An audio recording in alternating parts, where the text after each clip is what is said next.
Hey guys, I'm gonna make a quick video on how to fix your Samsung TV from keep turning on and off. There's two things that can cause this problem. One, it's from your settings. It needs to be turned off.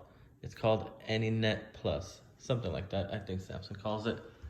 Anyways, what that does is, let's say your Apple TV is off, you press a button on your remote, it turns the TV on.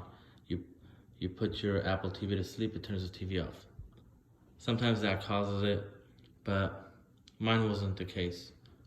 Mine, what happens on this TV sometimes,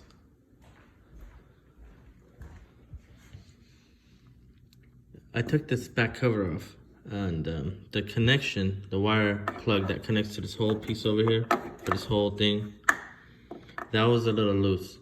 So I plugged it back in, and now everything works perfectly fine for me. So the setting you want to look for is, let's see, that you want to turn off. That might work for you is right here. You're gonna go in there and turn it off. Now, if this video helped you, give me a thumbs up and subscribe. Thanks.